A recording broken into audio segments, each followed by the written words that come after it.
to leave it open to air. I know some urgent care centers or ERs, oh, it looks good, leave it open. That's never the right answer. Wound should be covered at all times. A healthy wound bed is red with a bumpy granular tissue. If you see yellow, brown, black, that's unhealthy, needs to be removed. In that case, they should go to a wound center to remove that tissue. Because no matter what dressing you put on it, if it's got all that unhealthy tissue, it's not going to. Question. So when you say should always never be open to air, is that just for like open wet wounds? Like if it's a scab, that could be open to air? If it's a scab, the scab needs to be removed as well because it could be open underneath. So we have that a lot at the wound center too. Somebody will come in with a big dry scab and the doctor removes it and there's an open area underneath it and then we cover it with. Most likely at that point it's probably partial fix. Sometimes if it's a big hematoma scab, by the time we take all the blood out and stuff, it's a really deep wound and it needs to be capped. So you guys learned about primary, so we can kind of go over this. The reason that we want to identify like the etiology of a wound or what stage it is to properly treat it. So we know if it's a diabetic wound or a pressure ulcer, the main treatment is going to be offloading. And those wounds, it doesn't really matter either what you put on them as much as getting the pressure off. So we want to know if it's a diabetic wound, what are their blood sugars? Because if their blood sugars are consistently over like 150, that one's going to be hard to heal. If they're constantly walking on it, it's going to be hard to heal. So those of you who have gone to the wound center, you've seen that we put our diabetic patients in a total contact cast, which takes the pressure off the bottom of their foot. That's the mainstay of treatment for diabetic foot. Some diabetics will have like that shoe that's like, almost looks like a Birkenstock, so that way there's no pressure on the toes. Yes. So if they have a toe wound, we'll often tell them to, if they don't want to buy a special shoe or wear sandals, we'll say like cut an old sneaker and just like cut the top of it off, because you always want the pressure off. In that case, you'll find the nurses telling the doctor, what do you want on the wound? He'll be like, I don't care, whatever you think. So you're mostly times, you're the clinician saying, okay, I think it should have hydrofera blue foam. So it's good to know what to put on the wound. Then there's also partial thick versus full thick. If it's partial, it's probably not going to be draining a lot. That's where you get like your skin tears. You're going to want to still keep that moist. You would put like a 0.4 antibiotic on it and then cover it with foam. If it's a full thickness wound, you're going to think about absorbing the drainage because that's probably going to be a moderate to large amount of drainage. So you're going to think about using maybe an alginate, which is made out of seaweed. I'm sure you guys have seen like Aquacel AD. That turns, Sorry, I just hate seaweed. it turns the wound bed kind of like into a gel.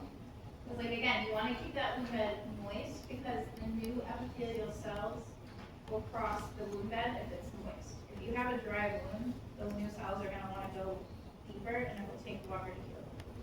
So what do people do like seaweed wrap, like spas and stuff, like help with the skin? That's more to get the dead skin off. But yeah, kind of. And good skincare is good nursing care across the board.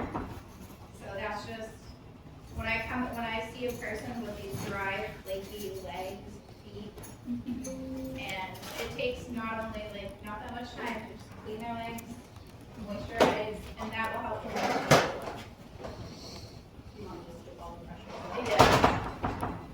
I don't remember what are on these slides exactly, but yeah. So skincare, there's the 3 classifications. If they get a skin tear right away, you want to try to put the flap back and keep it moist. So you would replace the flap, put on like a 0.4 and a border foam, and just leave it alone for probably like a week and see what happens. If you work in long-term care or a hospital, long-term care is where you're going to find a lot of skin tears. They're going to hit their wheelchair and get a skin tear. You always want to try to replace that skin to see if the flap will kind of stay on. Yeah, this is what we use for partial thick wounds, mostly even at the wound center. Once they're healing and they've gone to have a full partial thick, we'll go to this.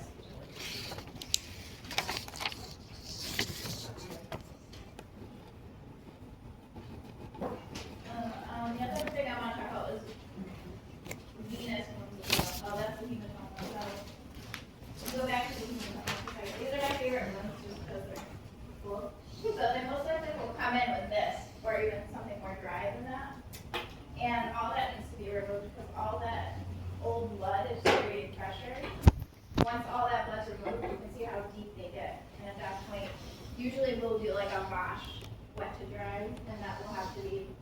done daily to kind of debride it and clean it out. So another thing you're thinking about too is, with these dressings, how are they debriding the wound? So if you have a dressing that needs a lot of cleanup, we're gonna most likely do a wet to dry every day, because that's gonna help debride or clean up the wound. Have you guys ever measured wounds? Yeah. So you guys are pretty comfortable with that? So what about when the wound is like really deep and it's all, like black like that? So Like, if do you it's, just still do the wet to dry, you just like, in that case, ideally you should go to the OR to get debrided and then put a wound vac on. So I brought also a wound vac dressing, because we're gonna talk about those too. For those really deep wounds, you're gonna want a wound vac. I've seen somebody with like it was on their heel of their foot and it was on their scar and it just looked like, it was kind of like a black scab. And then he got it debrided and then afterwards, it looked like somebody had taken an ice cream scoop to their heel because that's how deep the wound actually was underneath all that mesh scar. And we would have never healed that if we didn't take all that off. Usually on a foot, if it's stable, black, dry scar, they will leave it for a period of time unless it turns like wonky, then they'll take it off. Because sometimes that does protect and it kind of heals a little bit. I did a slide on moisture versus pressure. This would be important if you're working in a hospital. Like when I was working consulting, a lot of times they would do a wound consult and be like, is this moisture, is this pressure? Because moisture in the hospital doesn't really own up to. Pressure, they're gonna get dinged and they're gonna get fined and they're gonna have a lot of problems. So a lot of times you wanna look at different factors. Are they incontinent of urine and feces? What does it look like? Does it look like it's kind of irregular? And then you can kind of determine whether you think it's moisture, pressure, or a combination of both, which most times it's a combination of both. Actually, I have a question about that. So I feel like when we're in epilepsy, a lot of times, almost every elderly patient, even if they're ambulating, they always have Netflix. Netflix on the butt. Yeah. Not bad to do if they're not. I'm not a huge fan of just throwing a Netflix on someone's bum because they can also trap moisture. So I like the Triad cream more, and I know that they're starting to use that more often. This can serve a purpose if somebody is really, really bony and tiny and you want to pad their bony prominence, because a lot of times they'll do that. But if they're incontinent and then they're having that moisture, I feel like it kind of traps it. Because I feel like I've had patients with that on their butt and then all that happens is stool and just gets like trapped in there. Yeah. And then question, so when you said the skin tear, the zero form and then foam on top, could we do like one of these, like those little ones? Because that's not foamy. Yeah, that's what I'm talking, when I say foam, I'm mostly talking about water foam. There's also the Hydrocare blue foam, which if you've been to the Zoom Center, you see we use that a ton. That's for your full thickness one, if you want to look that up. That has, gentian violet, and methylene blue in it. oh, So, yeah. yeah, we mostly will fill, if it's a full thickness wound, we'll probably use this, because this adds the antimicrobial properties to it. I don't think they have that on floors. They don't have it, we have it. I'm sure the floors, all you're gonna see is alginate, zero form. For a wound, like, when do you stop covering it? Like, when is? When it's 100% epithelialized. Okay. So even if it's like a little pinpoint, we still cover it. All right, so any redness still keep it. If it's just red but not open, I would do like a cream or something. If it's draining, you wanna have it covered. Yeah, but if there's, so the reason I'm asking is, so, Sloan Management Care just had, 2 biopsies removed, of her skin, and one was right down on her ankle.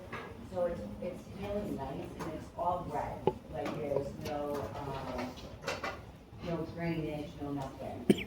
Like, should I just put cream on it for now, or just still keep it? Is it still open but red? A little bit. I would cover it. Okay. Because in a lot of things too, we'll get so many dermatology, people will get a biopsy and their dermatologist will just say, oh, Yeah. Just maybe put that's Vaseline all- on it, Exactly, right? that's exactly what they and then told we her, see that's them what months made it later. worse. Yeah, we'll see them months later because it hasn't healed. So that's the thing, is there's a lack of education across the board, even with doctors, even with surgeons.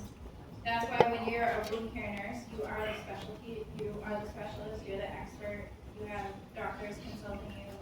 So it's a cool field to get into because you're the RN, but you're basically telling, doctors what to do. Yeah.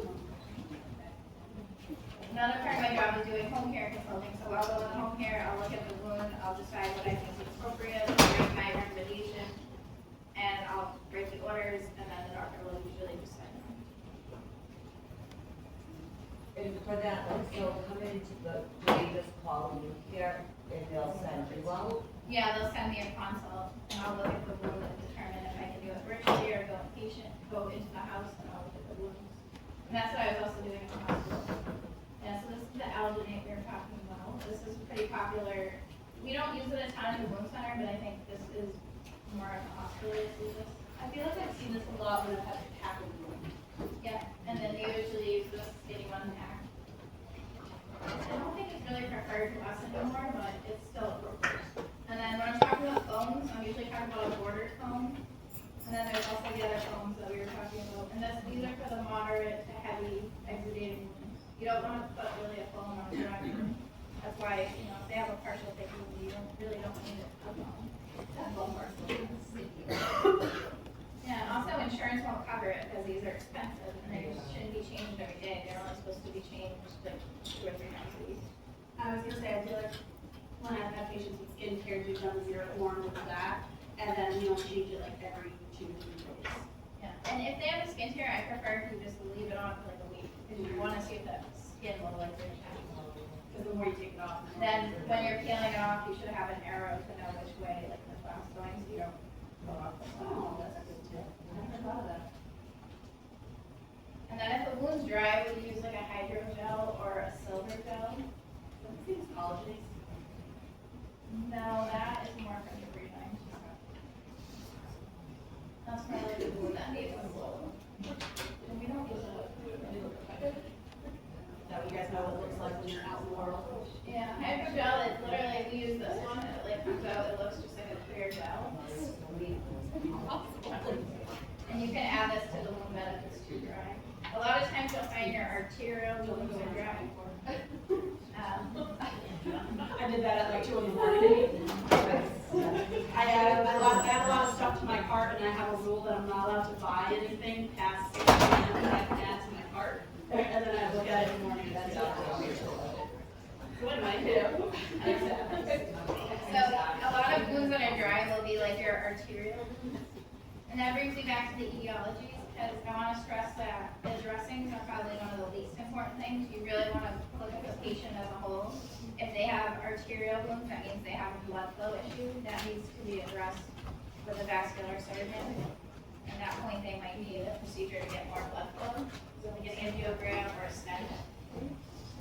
If they have diabetes, you're looking at their blood sugars, you're looking at are they on their feet a lot because they have to get off of it. That's why we do the contact cast. If they have venous disease, their legs are big, red, swollen. They go to the ER. The ER says, "Oh, you have cellulitis." 99.9% of the time, you don't have cellulitis. You have untreated venous disease. You need compression. You need elevation, and your wound cannot heal without that. And then once you need compression, you need it for life.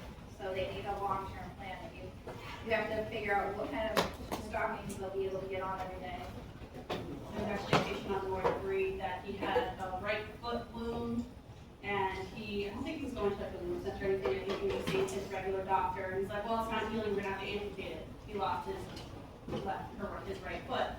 And then he got a similar on his left foot, and he actually went to a wound care specialist, and they were like, "No, this is a venous issue." They fixed whatever was going on with the veins, and now his wound is actually healing. So he probably could have saved his right foot if he had actually gone to a wound specialist instead of just his primary care. And a huge part of, we tell the patients, like, this is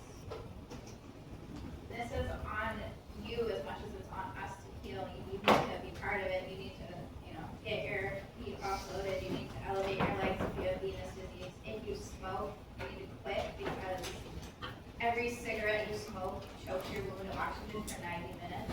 So if they're having 10 cigarettes a day times 90 minutes, their wound is not getting any oxygen.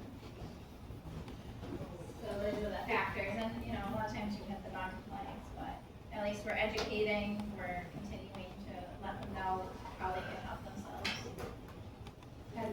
some people come to the wound center for years, and they're just probably, some people unfortunately are never gonna heal. We have a patient that has a stage 4 pressure injury to his coccyx, but he has dementia, so he doesn't get that you have to stay off of it. So what he does is he likes to sit in his desk chair and read his mail all day. And so he comes in once a month, we made him palliative, because we know he's never gonna heal. He comes in, we check in, you know, and that's what happened. And he will never heal, he will die with that. So when we talk about very deep wounds, we wanna have negative pressure because it reduces the edema, it stimulates more granulation tissue. And then if we need to cover like a tendon or a muscle, we like to use negative pressure as well. It's also a compliance thing. The podiatrist likes it because if we put a wound vac on your foot and you're walking on your foot and your wound vac's gonna fail, we know that you're walking on it. So it's kind of like a compliance thing for him. So if they have negative pressure, you need to have at least, I think, 50% granulation tissue to the wound. You don't want to just put it over black tissue. So if they can go to an OR and get that all cleaned out and then a wound vac right on it. And then also the OR can put on advanced tissue products. Those are other products we use in the wound center and the OR. Like, these are called grafts, but they can be made out of pig or cow or fish or some placental tissue, or they also use tissue from circumcisions as well. So there's all kinds of products they can use. But those have stricter guidelines to, you know, because they're very expensive. So you need to go by the stricter guidelines to use those. So I've heard that sometimes a wound vac can actually like burn the skin. Is that true?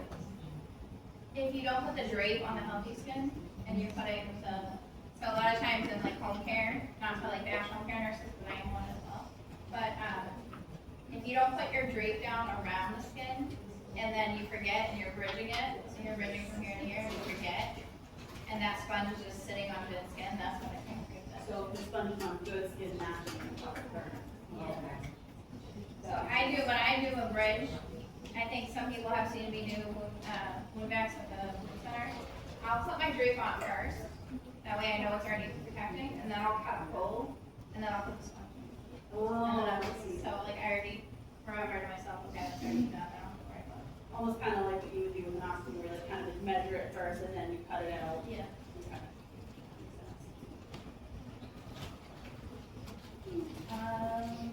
These can be painful to remove, so if you have the patient shut it off about 30 to 45 minutes before your dressing change, if you're in the hospital, you'd want to pre-medicate them with pain medication. You can also take the hose and fill it with normal saline, so it goes into the sponge to kind of loosen it up. And then, we don't use as much, but sometimes you'll put like an adaptive or a non-adherent contact layer before the sponge. Like if they have a tendon, sometimes you'll cover the tendon with that. These were some of my pictures. You guys have gone through staging, so if you want to practice, okay. You guys have other questions? The amount of times I've seen this in the hospital. And I don't think they have like the cannula covers at Cape Cod Hospital. No? So somebody was telling me that all they do is they'll wrap gauze with tape. And then I feel like the tape will also cause some issues. So that's when I put some of that barrier cream on their ears to help with that. Is that the triad cream? Yeah, I think it's like a warm one. Yeah, I love that cream because I have a question about that, because I literally got busted out by a nurse on the floor. Do you remember when I was like, I told the nurse, I was like, hey, there's pressure on this patient's coccyx, blah, blah, blah. I told her that I put the barrier cream on there with the optical on, and she was like, you don't do that unless the skin is broken open. And I was just like, okay. And, yeah, I'm not wearing this. so she had an issue on you putting cream on somebody that was attacked. Or, and you said it was, what was it, red? Was it broken down? It was literally red, and it was like, kind of bluish, but yeah. Like there was like, the skin was like barely broken, but. I think the cream would be fine. I don't know that I would put Optifoam over it, but I don't think it would necessarily hurt. The only thing I don't like about those foams is, like I said, sometimes they can trap moisture and cause more issues. But either way, she should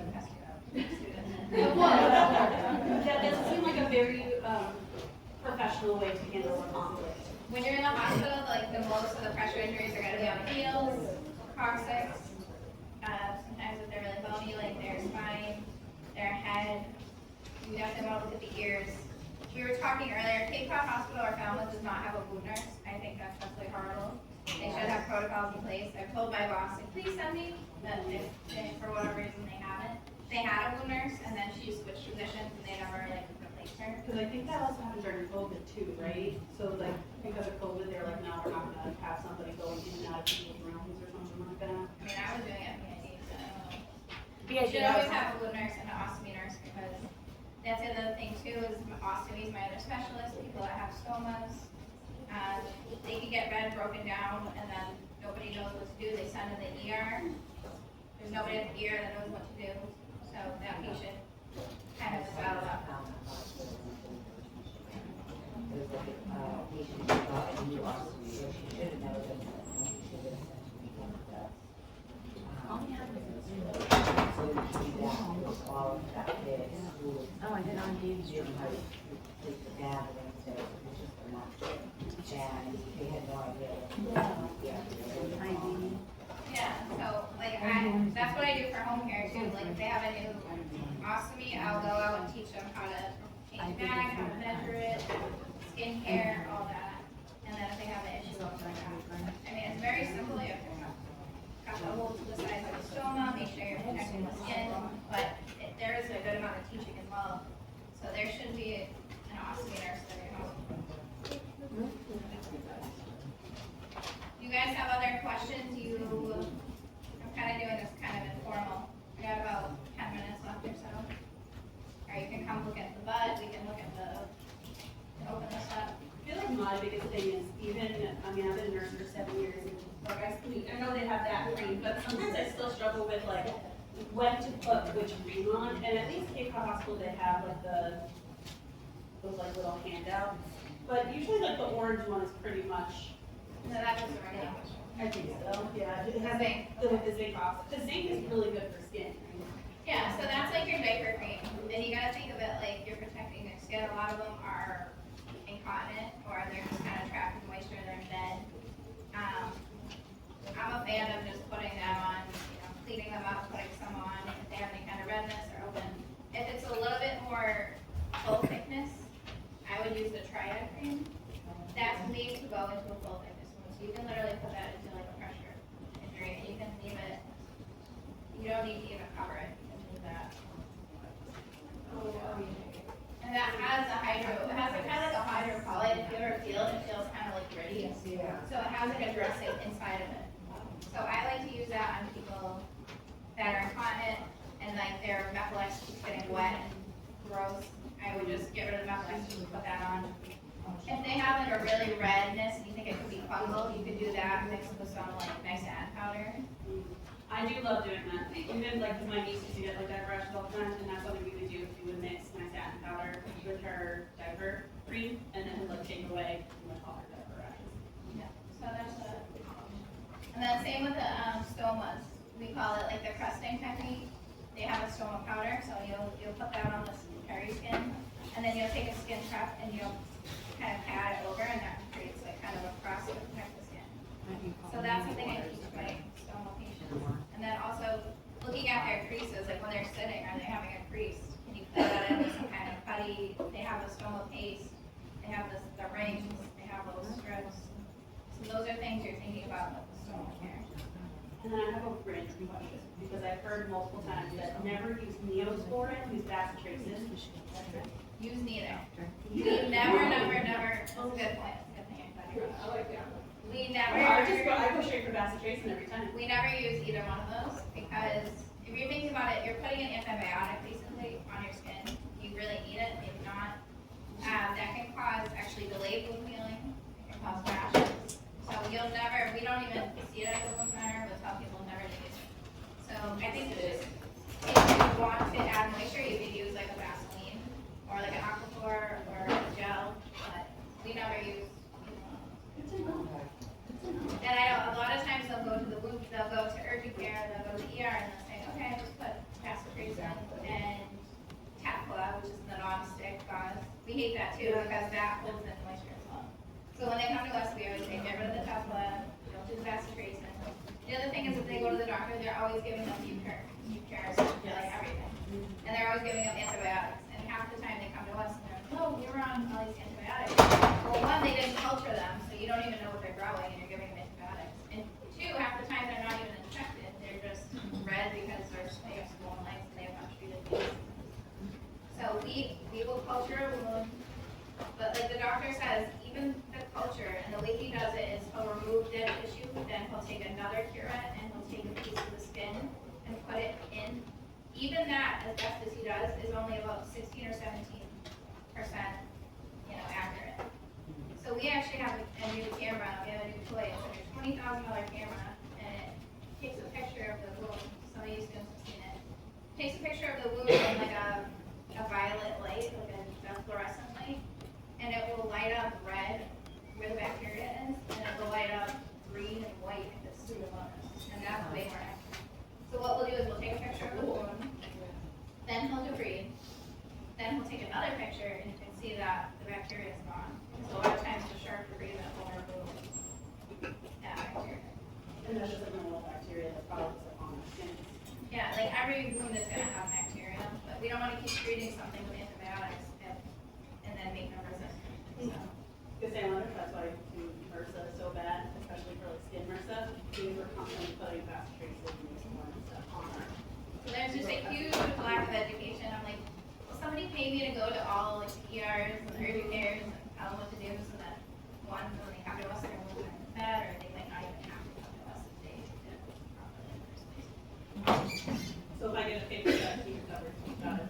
Yeah, like even my son fell the other day, he has like a little partial thick rash, which normally you probably just think, it's fine, but because I'm a wound nurse, but I put 0-4 on it, covered it up, it's just gonna heal that much faster. I know I gave you guys a ton of information. Any questions? If I want you guys to take anything away from this, it would be to treat the patient as a whole, advocate for them to get to a wound center if they have something that's not healing, cover all wounds that are open, and just look for that healthy red tissue, and if it's not, then have them get to a wound center so they can get there. If they have like a pretty bad wound, let's say they're at Cape Cod Hospital and they're like on the floor, they're working, are they allowed to just like call the wound center for advice? Yeah, yeah. For just, and like without giving too much information, saying this is the wound I'm looking at, what would you suggest? Because I don't know why we don't do that more often. Is there no Like, why take wound it- doctor at Cape Cod? I was saying earlier, there's no wound nurse. Every But is there a wound doctor? No, Nothing. no. Or Falmouth, and I've told my boss, like, can you please send me, because I worked at EID and I would be the wound nurse who would come. And there's no, There's a wound nurse at BID. oh, no, that's right. Yeah, she's But they got don't a have big. to. Not anymore? No, No.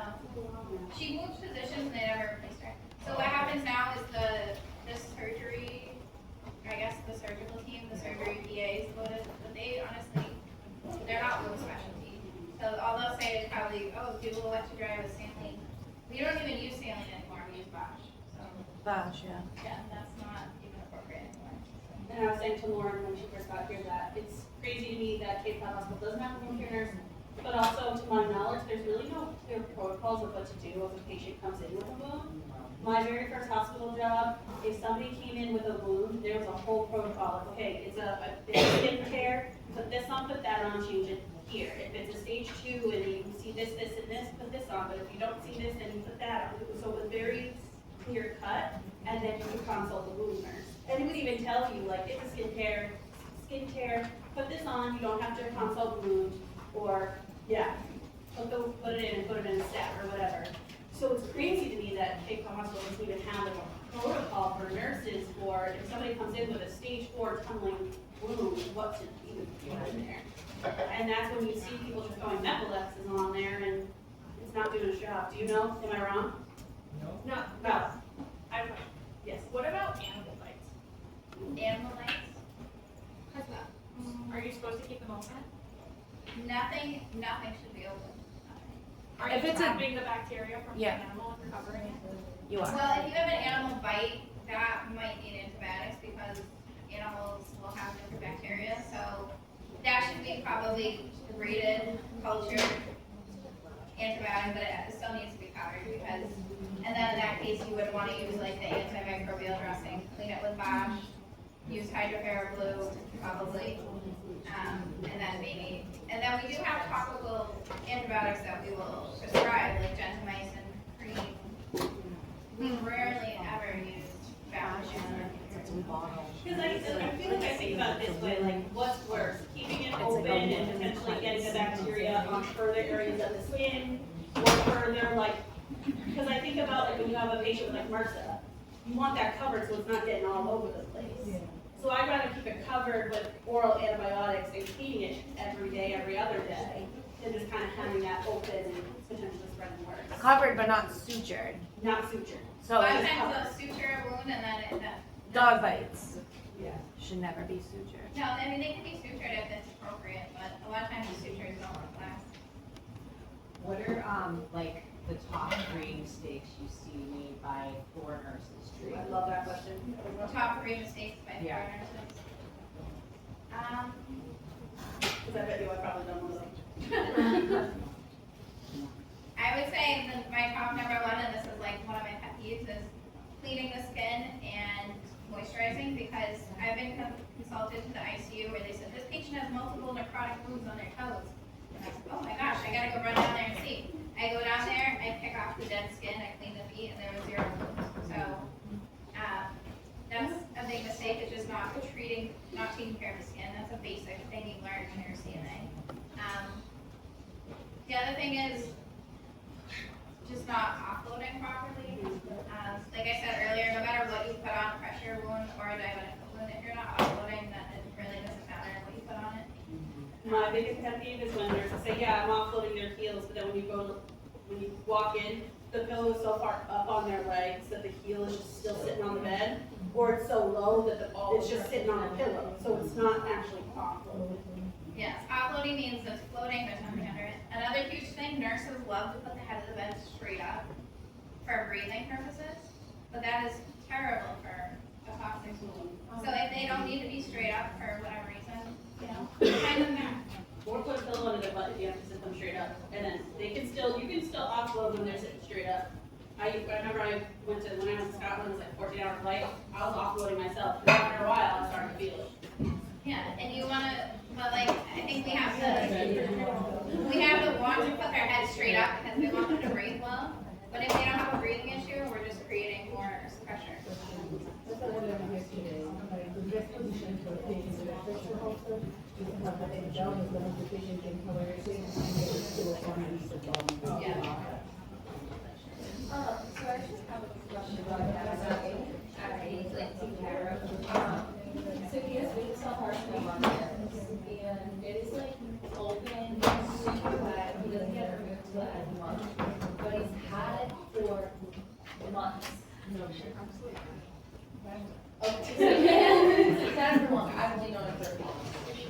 And they did the biopsy, and obviously, that's when they figured out what it was, but it is constantly wet. It is yucky and gross, and when I went to the dermatologist with him, they were like, all right, put, the non-stick gauze on it, yeah, so they had me put that on with tea, and then Vivian A. nurse came and called me and asked me what to do, and then she put the other type of gauze on it, but the other type of gauze sticks to it, and like rips the little bit of scab that it's forming or whatever, and it is actually obviously that it's literally yellow pus, like it's gross. So in that case, I would do probably like a 0 form, which is like that yellowy gauze. That has some bismuth in it, so it does have some antimicrobial. It also is non-stick. You can probably just have the home care nurse tell the doctor to order it. Or just show me and She called me and asked me like, what do I do? I'm like, I want the nurse. Well, tell her 0 form with gauze or like a border foam. You can get a little foam on there over it, and just change it like every other day. That should be good. And a lot of that stuff too, I feel like you can find it at. You can buy it online. Yeah. You can just type in 0 form. I mean, and have them buy I mean, it. half of what we looked at is on Amazon. But a lot of times, I know for home care, they need the order. They have to have it. So in that case, that's what I would say. questions for us? Thank you for coming. Oh, I love it. Anytime anybody wants to hear about wounds, you can email me. Give them my email too. I'll send it out to you guys. Even if you're out in the field and you need help, people constantly text me, email me, and I do free consulting just a minute. Well, it's nice to know, because like, I was thinking about that the other day, when I had that patient with the wound, I was like, luckily he had like a wound provider that the doctor was consulting with. But I was like, I don't understand why they don't just call the wound center more often for all wounds, so I'm just trying to guess at what to do. How do you consider that? You can either, if you get your bachelor's, you can become a CWOCN, which is kind of a longer process and more expensive. If you want to get certified, you can do WCC, which I think is a little bit shorter. I would probably go for WCC because I was doing the whole long one and I didn't finish it. It's like, I think it's a month or not even. Bye guys. Thank you. Good luck. Thank you so much. Good luck after that. Thank you. Thank you, it's so helpful. I feel like I always need refreshers, always. That's nice. Yeah. It's bonkers to me. That doesn't even make sense. All right. Oh, Who's ready to talk about converters I now? have two others. My printer ran out of ink last night as I was printing. I was like, oh God. And then I learned today that I can just put it on my iPad for the last 3 years. So sorry to all the trees that I killed in my life. All right. Hey, you're just old school. Listen, I still print out all my photographs and stuff. And I can use this, I've used this before to grade, I like part time. I need it. Sometimes scribbling is fun. It is. I like to say I'm aging into my personality. All right.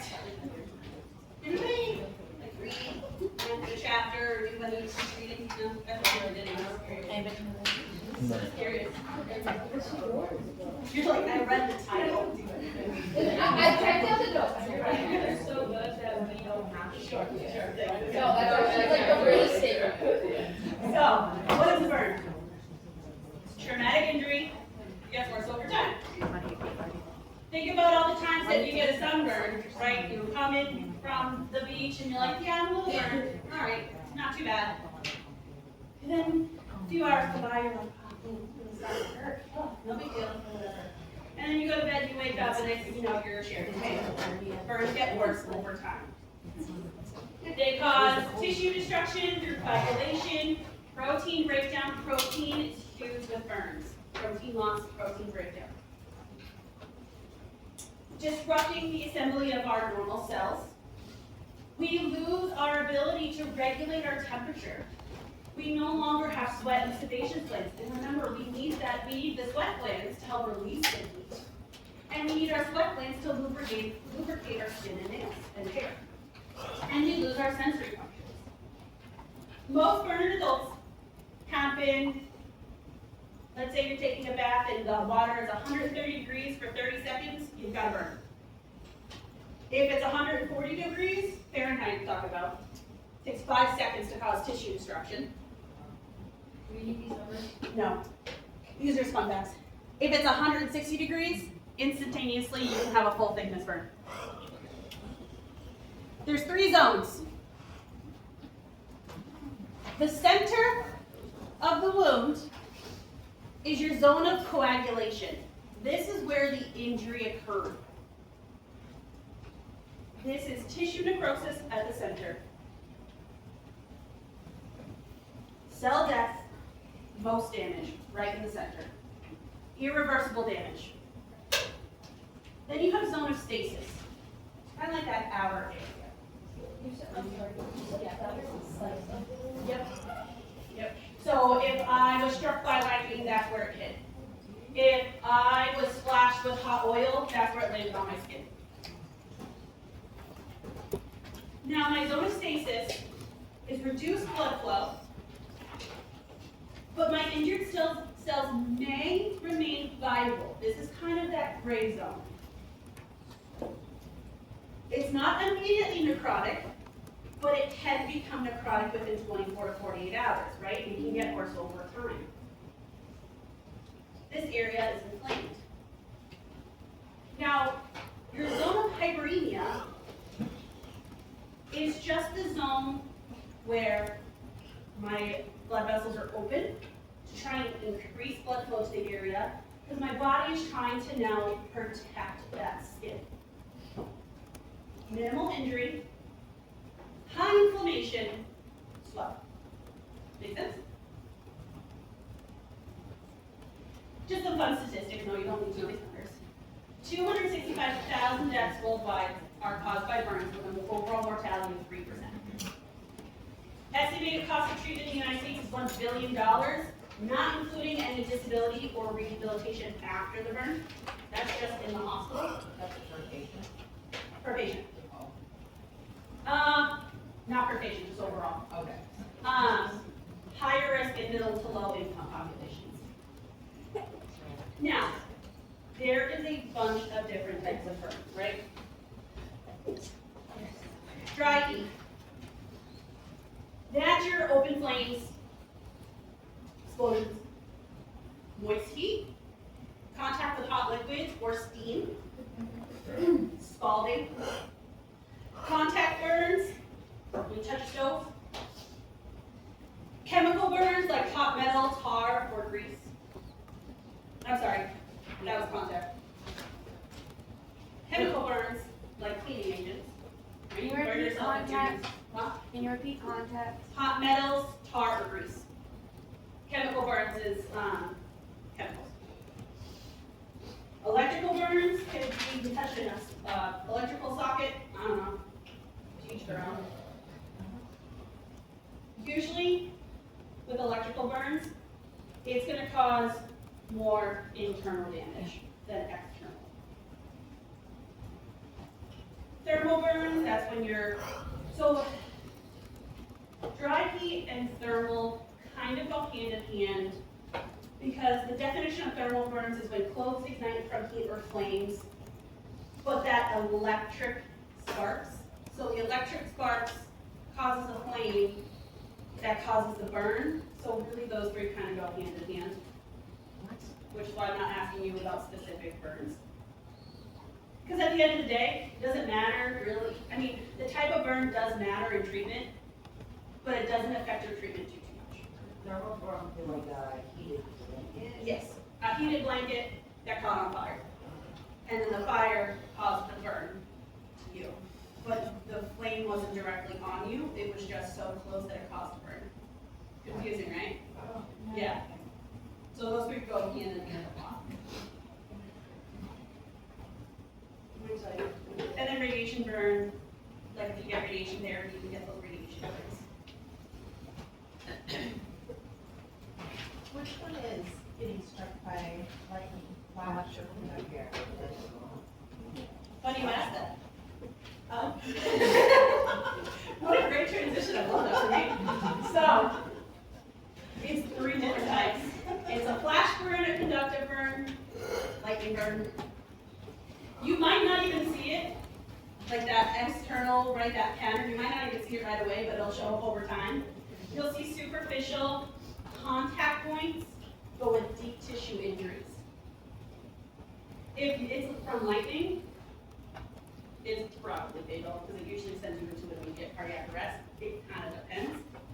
I think that's when they're saying that the lightning strikes you specifically, versus if it's striking the area near you and you just kind of absorb some of the electricity, which is more conductive, where the electricity is hitting here, but because I'm standing close to it, I'm absorbing that electrical current. Does that make sense? And with electric burns like this, you want to see, you'll see on a person's skin eventually, or even like when you're doing scans and all that stuff, you'll see that because I was touching the wall and it was struck by lightning, the entry point's here, but maybe I'm touching here too, right? So you'll see it go from here, across my chest and out this arm to this area, and you'll see that on scans. You'll see the pathway it takes. My All right. great-grandmother died from doing the dishes in a lightning storm. Really? Mhm. So sorry, Yep, it struck the, I didn't met her, but but that's crazy, Yeah. because the odds of that are probably very slim. I think that's why they say don't shower during Yeah. lightning storm. Yeah, it's a conductor. No, you're gonna shower now, which is funny because I love to shower during thunderstorms, so. Please don't read too much into that. All right, burn severity. My favorite one, total body surface area. Your total body surface area is the primary characteristic that's going to tell us if the client will experience a systemic response. I'm going to say that one more time. A total body surface area is your primary characteristic that will tell you that the client will experience a systemic response to the burn. The higher your mortality rate is equal to higher total body surface area equals higher chance of mortality. Makes sense though, right? The more that's burned, the more risk it's gonna kill me. Can you say it one more time? I'm sorry. Total body surface area is your primary characteristic that will tell you that the client's gonna experience some sort of systemic response. Right? If I burn my finger, very small body surface area, no, that's not really gonna affect me too much. But if I burn my whole torso, yeah, that's gonna cause a bigger issue. Then we worry about the depth of the burnout, right? How deep does it go? Is it superficial, which is just the top layer of my skin, or does it go deeper all the way into my dermis? And then body location. Am I just burning my hands or my feet? Like where the skin is thinner? So if I already have thin skin in my hands and feet, that's going to cause deeper tissue injury because I don't have as much skin to burn through.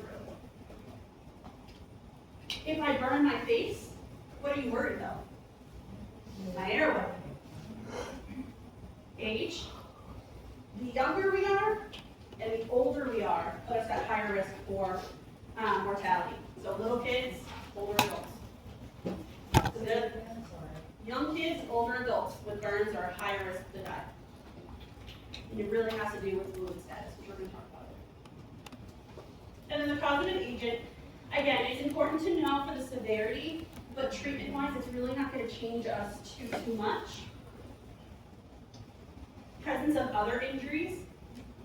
Yeah, I might have burned my torso, but if I also have a shotgun wound to the chest, that's going to change how I treat this, right?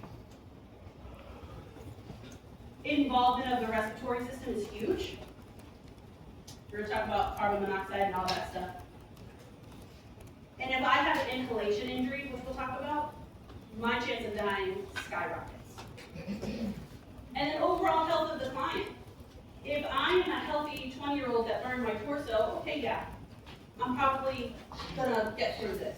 Versus if I am 20 years old, heavy smoker, diabetic that's uncontrolled, with already having a heart attack. All right, that might get me, right? Now, let's talk about the depth a little bit. So you guys probably know things as first, second, third, or fourth degree, right? We really don't use that anymore. It's use what's in the parentheses. So ATI, your NCLEX is going to call it superficial, partial thickness, full thickness, or full thickness including fat, fascia, muscles, and or bone. So your first, see I'm already doing it. Your superficial, that's like your scalding, sunburn. It's only affecting that epidermis. It's not getting in deep. It's going to be hypersensitive, but I can soothe it with some cool water. Never hot ice water, cool water. Reddened, but it blanches with pressure. So it's basically just a giant area or zone of hyperemia, right? Vasodilation, which is why it blanches with pressure, but it's red and still inflamed. Might even completely recover in a few days. I might just need to take some NSAIDs, maybe use some creams, but I don't need any antimicrobials or anything. Now your partial thickness is not a superficial skull, but now the skull's going deeper because now I'm hitting part of my dermis, right, that true skin. I'm sensitive to air, it's very painful, and it's gonna cause a blister, mottled face, maybe it's gonna weep, and it's gonna be so swollen. Recovery in 2 to 3 weeks, probably might scar, may or may not need a graft, depends on how deep in the dermis it goes. But if it goes deep enough into the dermis, then we're talking about a full thickness, right? This is what you see when kids are put in baths that are too hot, and parents don't realize it until late. What's the whole thickness? Full thickness. Now we're heading into the end of the dermis and almost close to the subcutaneous tissue. Maybe some muscle involvement. It's kind of a gray area. Insensate. That means they no longer can feel that area. Why? Nerves. I've done some nerve damage. I might go into shock. Myoglobinuria means that my urine is going to be red. I have possible hemolysis as well. And what's it going to look like? Leathery, charred, pale even maybe. It's going to be dry. Because I've burned all the blood vessels. I've essentially cauterized it, so it's not really going to bleed too much. I might have some discharge slump. I'm probably going to need grafts. And I might lose function of whatever it is. Let's say it's my hand.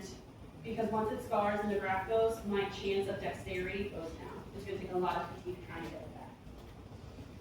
And then your full thickness, including fat, fascia, muscle, and your bone. Really, when we start getting to 4th degree, we're talking about is hitting bone. What's the white urine? Red pigment in the urine. So it's essentially the same as full thickness. It's just deeper. It's really hitting that bone now. They're probably in shock. It's 100% charred, and most likely we're going to need an amputation.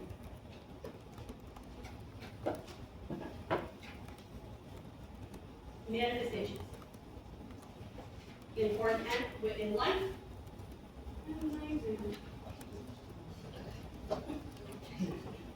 Because at the end of the day, if you know your manifestations, you can look at a burn and say that's a full thickness, that's a partial thickness. But, sorry, yes.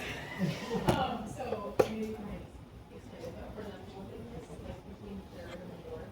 So if you have muscle involved in the 3rd degree, how do you deter that? I would say that if it's all charred, like if it's, that's a good question. So if it's hitting the muscle, but I still have some pale, white, brown, leathery, maybe I have some edema, I would call that 3rd, or just full. Versus if it's straight charred,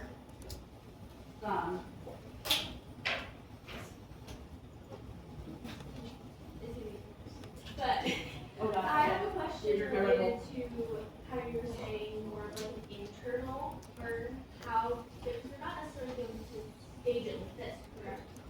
So say you, I'm thinking of like a baby bottle overheated, Yes. maybe it's for malfunction, and we're just gonna check it, they give it to for the internal burns.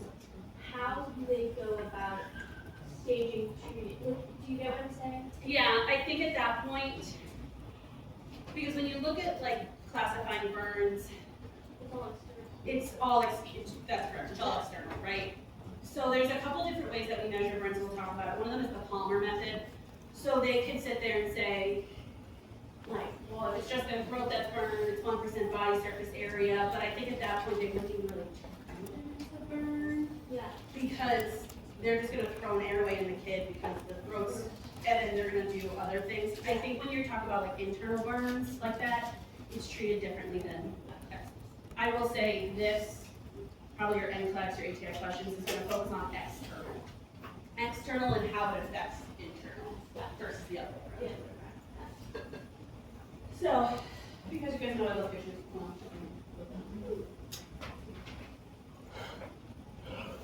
normal skin, just my dermis. Now I'm getting into my, just my epidermis. Now I'm getting into my dermis, but not so low that I'm hitting nerves and capillaries. Now, I also want to say to you, y'all remember the Nikolsky sign that we talked about on Monday? You remember what that is? That's when if I took my finger and went like this, it would separate, that's Nikolsky sign. So a first degree or superficial burn will be negative for Nikolsky sign, versus as you go deeper and deeper. Second, it kind of depends, like if the blister bursts, yeah, that's gonna slough off. This will definitely separate because now we're damaging that area between the basal membrane and the dermis, so that's gonna slough off easily if I feel like this.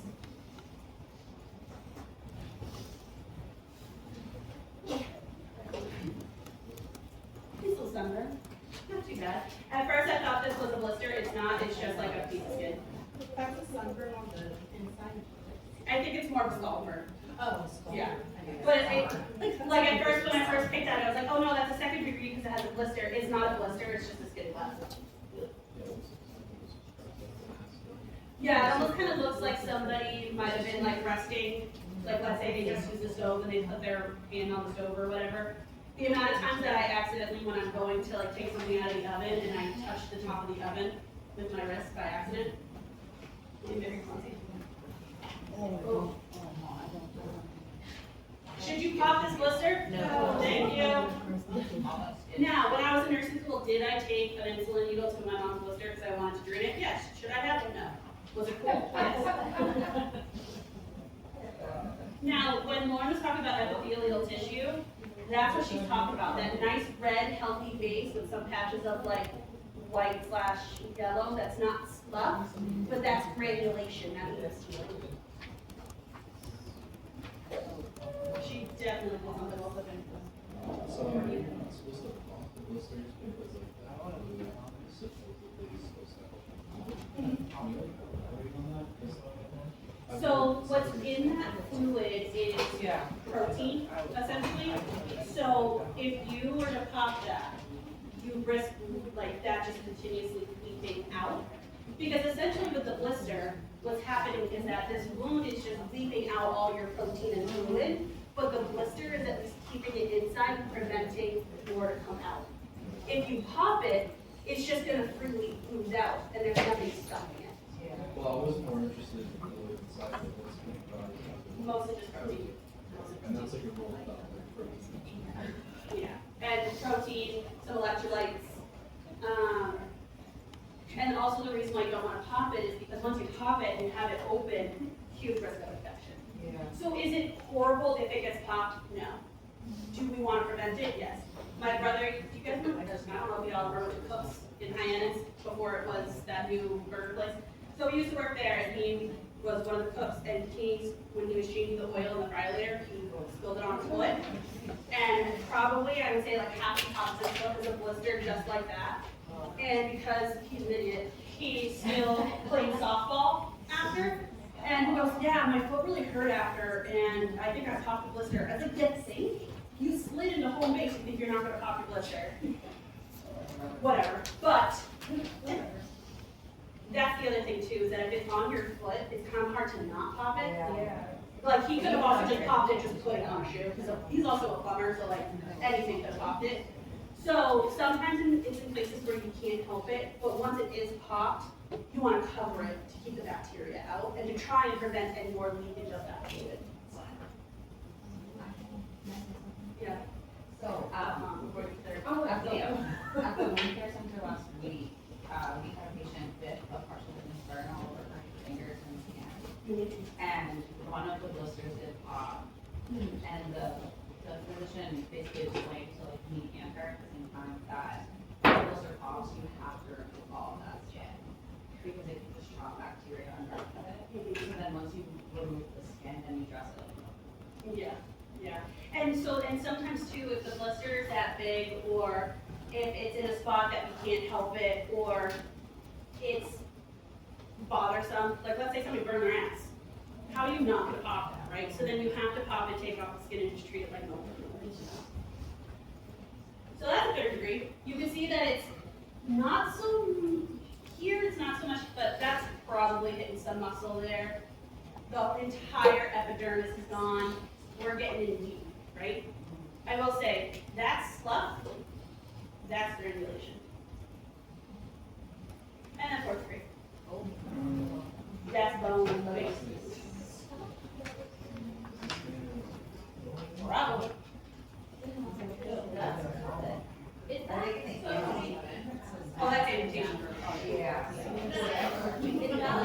Maybe a pinky, maybe we could save it. So it's 3 fingers. I'll argue that maybe, hell no, that's going. Sir, can you please hear me? Well, maybe you can chop it like at this knuckle, so you're not losing all the fingers, but I don't know what you would do. I mean, I guess some fingers better than no fingers. Yeah. I think so. Yeah. I'm like, I watched somebody on TikTok the other day with no arms and she put on makeup and lives a full functioning life. No, have you seen that? Have you seen that? Probably, but we're not talking about that. Sorry. Well, we have a question. On the previous slide, what kind of burn do you think did that? Electrical, probably. If I had to guess, he was an electrician. Probably electrician and like touch something, or honestly, I wouldn't be surprised if maybe he was one of those like electrical line workers and they were pulling his glove or something. I understand you want to be firefighter and putting your left hand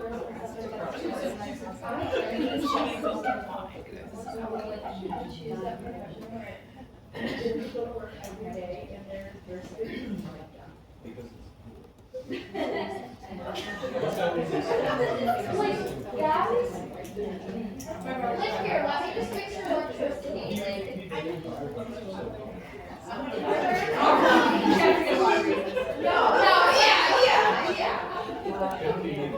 But no, one reason. I mean, why does anybody take the job they want? Why are we taking a job where we have to care for other people that probably don't want to care for themselves? I get it, I'm just saying, like, it's crazy, like, it's really. Why did I choose a job that I have to stand up and talk with 400 groups of people when I have personal social Because you're anxiety? so good at it. You don't come off like you have it. Thanks. Tell me, hit me up after you pass your exam, and then I'll trust what you say. All right, first classification. So, Yeah. minor burns is when not a lot of your total body surface area was taken up. We can treat it at the scene, maybe with some easy follow-up or follow-up with your primary care. Now, your moderate and major burns, this is when you're definitely going to the ER. We're treating them, I will say, so it Yeah. says treat emergency treatment as opposed to facility that / burn unit. Really what they're gonna do is you're gonna go to the ER first for quick stabilization and then you'll go to a burn unit, right? Like if you get burned in Harwich, they're still gonna ship you over to Cape Cod Hospital first to get you stabilized and then they'll ship you over to Boston. Unless you're so severe that they're like, just get into Boston. Right? That's for moderate. If it's a severe burn, that the hot doctors at Cape Cod Hospital are like, bruh, not me. Don't pick me, right? But if the difference is a 10-minute air flight, yeah, just ship me up to Boston where they have burn units, people that actually specialize in these things. And sometimes, and again, medicine loves to put people in boxes. Diseases and injuries do not fit into boxes. So everything's a gray area. But for the purpose of your exams, moderate is a full thickness of 2 to 10%, partial of 15 to 25, and then major is pretty much anything above 10 or 25%, depending on how deep it goes. Now, major burn also, if you're 60 years or older, even if you fall into these categories for your total body surface area, if you're 60 or older, you're still technically a major burn. Same thing with all of these categories. Why do you think burns to the eyes, ears, face means it's a major burn, even if it's only 2%? Airway, yes. Same thing with your hands and feet, because they're thin. So the chance of that getting deep into the bone and causing a systemic issue is higher. Is the thing with the 16 shoulder the same with little kids like this? Yeah, I couldn't find a number for kiddos though. I would assume probably under 5. They would just consider it a major burn. Because if you think about it too, little kids, when we talk about percentages, it's all based on adults. But there's one called the Palmer method where your palm is just 1%. If you have an infant that burned their tongue, technically that's what, 1%, but it's actually way more. So, if it's an electrical burn injury, it's immediately major because the injuries are mostly internal, that we can't see it just yet. So they might get an electrical burn and be walking, talking like that guy with the charred hand, but who knows what's going on inside, right? And then any presence of an inhalation injury. Now, what do we do for it? If it's a minor burn, avoid excess, just working. It's basically just paint control, mild soap and water, right? Avoid any grease, right? I'm sure back in the 40s, grandmas would tell their kiddos, oh, you got a sunburn, put some grease on it. Please don't do that. Please don't put Crisco on it, please. If you have a lotion that's a little greasy, please don't put it on. All it's gonna do is cause more, because remember that area is still hot, so it can spread the burn. So the first consensus has cool water in. Cool water, never cold. If you get a burn in the kitchen, and I've even done it myself, where I burn my hand and I immediately go to the tap and I just run it over cold water, and I go, shit, and I flip it upwards to make it cool. When I worked in daycare, when kids would come in after being outside, if it was really cold, their kids are freezing, you think, oh, run their hands under warm water. No, you should actually do it cold first and slowly increase the temperature, because that can cause some skin damage. Now, if it's a moderate or major burn, first we need to, respiratory system, we need to closely assess, make sure that it's not affecting anything respiratory-wise. And then we're gonna worry about the cardiovascular and GI system. We're gonna give them humidified oxygen. We're gonna administer some fluids. So, once your body temperature hits 95 degrees Fahrenheit or less, that's when you vasoconstrict, right? And then it can cause tissue necrosis, because now I'm not getting blood and oxygen to my tissues. And when I get a burn, even though the area might be hot, my internal temperature might drop because it's trying to expel heat, because it's trying to expel the heat from the burn. So that's when your temperature can drop and actually cause issues elsewhere. So once you're Just the temperature. 95 or 35 Celsius. I think that's my biggest pet peeve in medicine in the United States is that everything's still based on Celsius and we use Fahrenheit, and it takes like half a second for me to figure that out. Now, if patients have a moderate or major burn, most likely we're just going to drop a Foley, because we just need to closely monitor their eyes and nose anyway. We're going to talk about fluid status, and we're going to get there. And if burns exceed 20 to 25%, we'll probably also drop an NG2 for gastric decompression. And also to avoid any nausea, vomiting, because we also need to worry about our ICP levels here too, right? Bring it all the way down to neuro. What do I do if both of my arms were burned? How do I get a blood pressure? Do I still use those arms? Leg. You can use your arms. You can. It is still, you can still use the arms. You just have to put a clean, sterile dressing underneath, and then you put the blood pressure cuff on. That seems mean. It seems mean, but if the burn's deep enough, they're not gonna feel it. Right? Yes.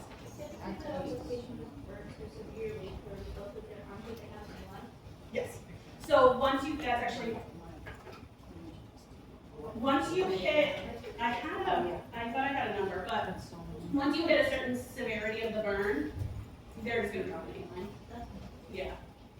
Now you want to keep the room warm, not hot, not cold, because we can't regulate our temperatures. So most likely, whatever your room temp is going to really affect how they are. Even if it's 70 degrees, that might still be too cold for them. Very patient specific. What else did I want to say?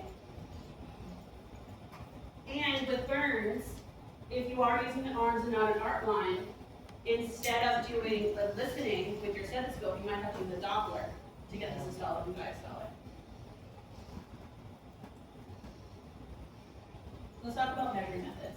So we talked about the Palmer method already, which is basically just the palm of your hand, including your fingers, is 1%. That is really just what you do with the seam to just get a quick guesstimate.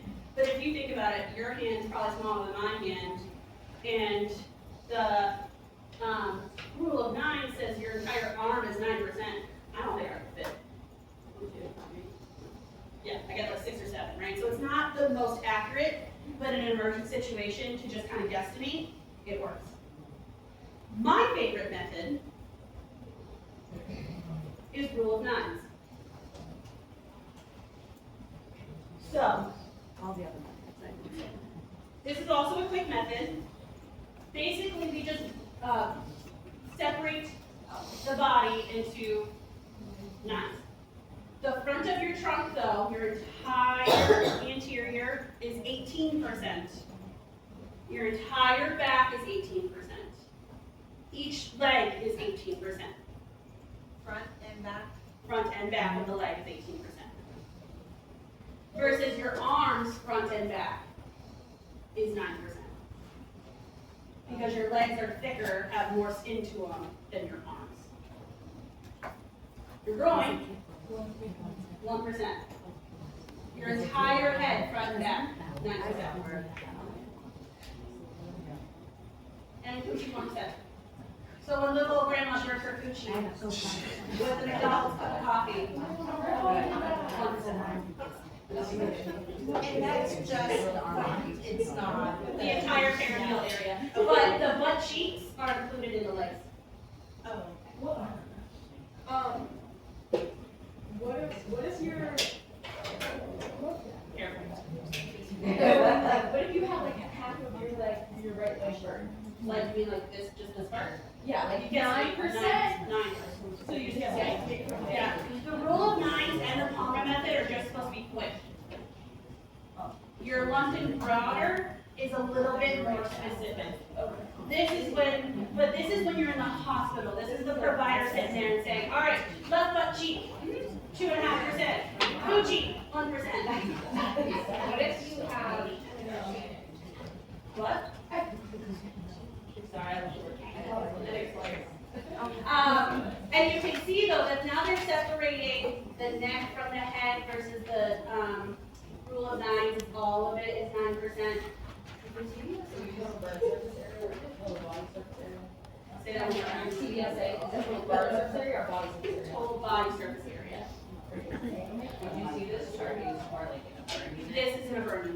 The That's why rule- rule of nines is my favorite. The rule of nines, that, I definitely had 2 questions on my NCLEX for that. Yeah. With the child one too. Yeah, because like, let's say you're an ER nurse and you're working in an ER and you get a burn victim, Mhm. you're not gonna sit there and have the time to fill out this chart. You're gonna wanna sit here and get a quick estimate. Yeah, So and for how a do you kid, figure the it Palmer out? method's not gonna work, this will. Yep. That's why it's my favorite.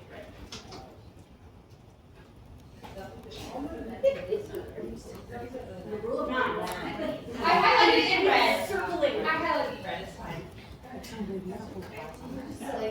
I will say too, I was trying to like estimate this the other, I think it was last year when I first did this. And I was trying to like say, okay, so my first is this and this, and I was getting confused, so this is definitely in a burn unit. This is what you would see like back when you, like, say you're working in a morgue because you're a forensic nurse and somebody was burned, like this is what you would see in their chart. Like this is what a provider would use to get a very accurate number, yes. So say you have like 3/4 of the outside of your arm burned, would you call that 4% or 3%, or would you like guess, They do round up, round 9. down? 9. I would call it 9, yeah. Oh, just call it 9, Yep. Yeah. even if it's just partial? Yeah. Okay. Because the chance of that burn just kind of spreading all the way down, I would just call it 9. Yes. How, because you said it's still essentially like not very, how long can it essentially spread like that? 24 to 48 hours usually. So what happens to the heart during a burn? Right?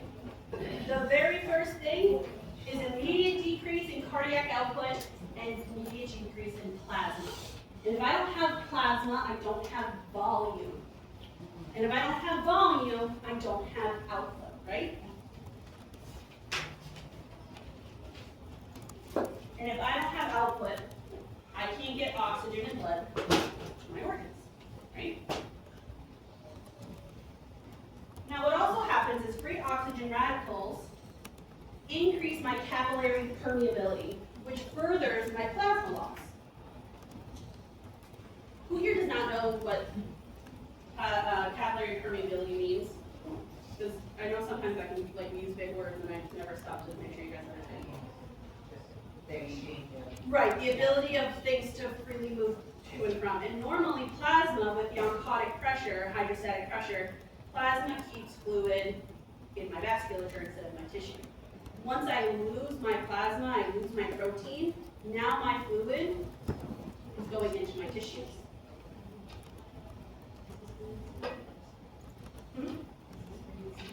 Absolutely, that's why when people are in liver failure and they don't have albumin, they don't have the protein, they lose that oncotic hydrostatic pressure, and that's when it goes into their vessel. So is this what causes edema? Yep.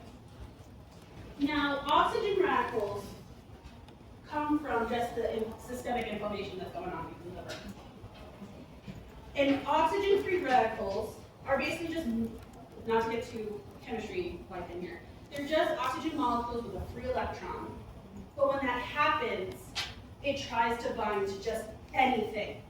So it affects our lipids, it affects even our DNA. So they can be very dangerous. That's why when you hear free radicals, you're often see it talked about with cancers, because it affects our DNA, that can cause cancer. And that's why antioxidant diets are so important in cancer patients, because we're getting rid of those free radicals. So, so what's the takeaway from the second, like what? The capillary permeability is causing even worse plasma and protein loss, which is causing edema. Now, as this starts to, it continues to or I should say increase, so I'm losing more plasma, I'm losing more fluid, I'm losing my cardiac output, I'm losing my blood pressure, and it can turn into burn shock. I personally, well I wouldn't say personally, but I almost put an extra slide in last night about burn shock, but I'm not asking you guys about it, and it's really not any different symptom-wise than other types of shock. The main one is hypotension, right? Okay. So, and then, right, your sympathetic nervous system kicks in. Fight or flight mode. Catecholamines like epinephrine, norepinephrine are released. Now I have vasoconstriction, which is also going to increase my heart rate, but also my decreased cardiac output and my hypotension is going to cause an increase in my heart rate. Because now my heart's like, I just need to get blood. I need to get oxygen to my organs. But when that happens, now my heart wants more oxygen. My oxygen demand now is going up. So even if I'm 99% on room air, my body wants more. And that's going to cause heart attack, heart failure, so far and so forth. Eventually, my ventricles might fail because it just can't keep up anymore. The greatest volume of fluid loss in the first 24 to 48 hours, but it peaks at 6 to 8. That's going to be important when we come back to fluid resuscitation in a little bit. So main takeaways, capillary permeability. I don't have any plasma protein anymore. It's not blood. I don't need blood products. I need plasma. I need protein. I need volume.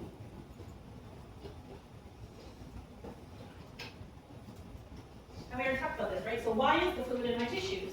Because that oncotic hydrostatic pressure is all fucked up. And now instead of it staying in my vasculature, it's going into the tissues and it's going towards the injured area, where most of those capillaries are damaged. Now, what follows fluid and proteins? Electrolytes. So now, the electrolytes aren't in my blood where they're supposed to be, they're in my tissues. That's a problem, right? Now, what about the lungs?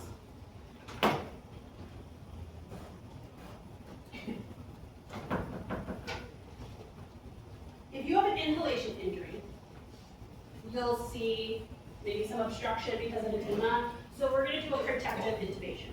We're just going to protect the airway. Even if they're awake and talking to us, that airway is just going to continue to swell. So we're going to say so whatever you want to say to your family now, because we're going to put you out and put a tube in. Lower airway, which is down in your lungs. I'm losing my cilia, which I need to help get all my mucus out. So now I have hypersecretions that I can't clear because of my cilia, which can cause, well, not that it can cause edema, but it also, with the edema and bronchospasms, I'm probably going to mucus plug, because because I can't get the mucus out. My alveoli are gonna collapse. And I'm gonna need an aggressive pulmonary toilet and supplemental O2. Now initially that norepinephrine and epinephrine are reducing the oxygen delivery to my periphery, but then eventually my body kind of relaxes, goes into a hypermetabolic state, and now my tissues want more oxygen. So that increased oxygen demand I already had is now getting worse. Signs of impending loss of airway: hoarseness, brassy cough, drooling, difficulty swallowing. Signs of impending loss of airway.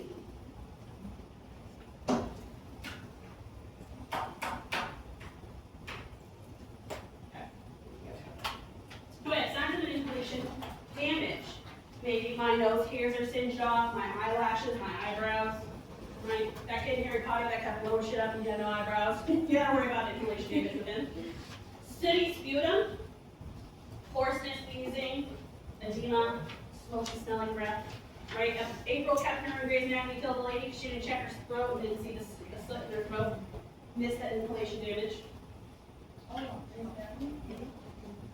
Pulmonary toilet, aka, well, now it's called pulmonary hygiene, probably just sounds better. So that suction, maybe trying to get whatever soot, mucus out of the lungs. Chest physiotherapy, which is percussion, vibration, postural drainage. Blow bottles, which is just a fancy way of doing this.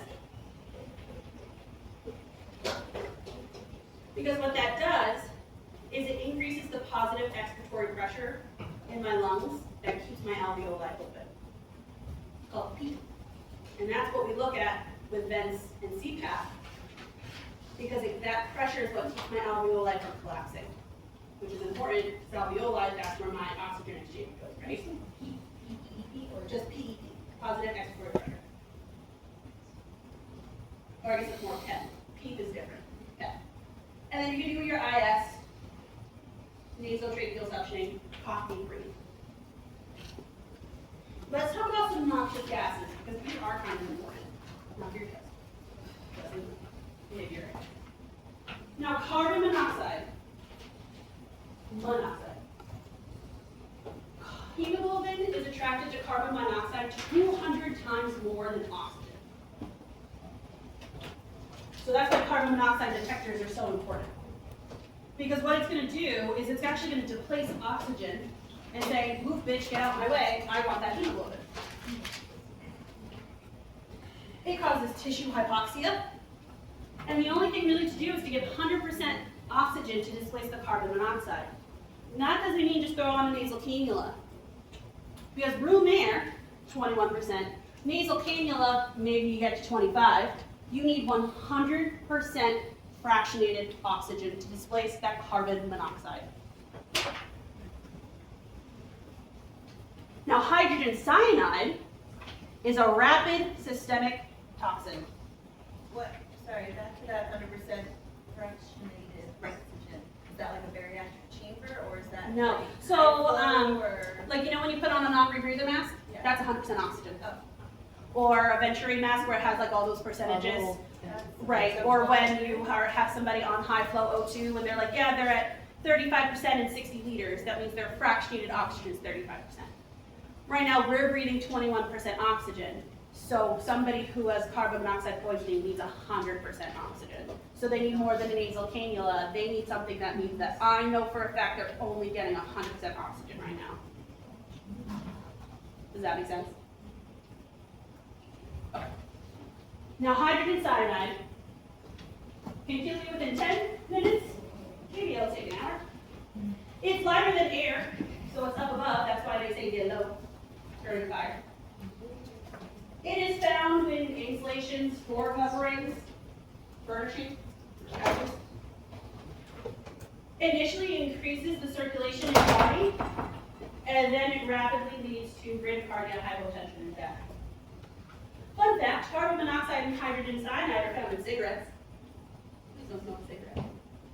Both can cause headache, shortness of breath, confusion, irritation of your mucous membranes.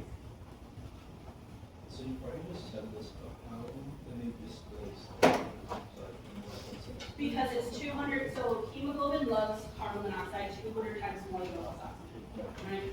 On love blind, it wants to choose that in that pod, not this pod, right? So what we have to do is essentially give 100% oxygen, so it has no choice but to pick this. Overpower the carbon monoxide. That's the only thing really we can do. And what about the rest of the body? So the kidneys, acute kidney injury, right? That makes sense. I've decreased cardiac output. I might get renal tubular necrosis because my hemoglobin and myoglobin from red blood cell and muscle cell death. My kidneys they're going through it. That's when you get that myoglobinuria, that red urine.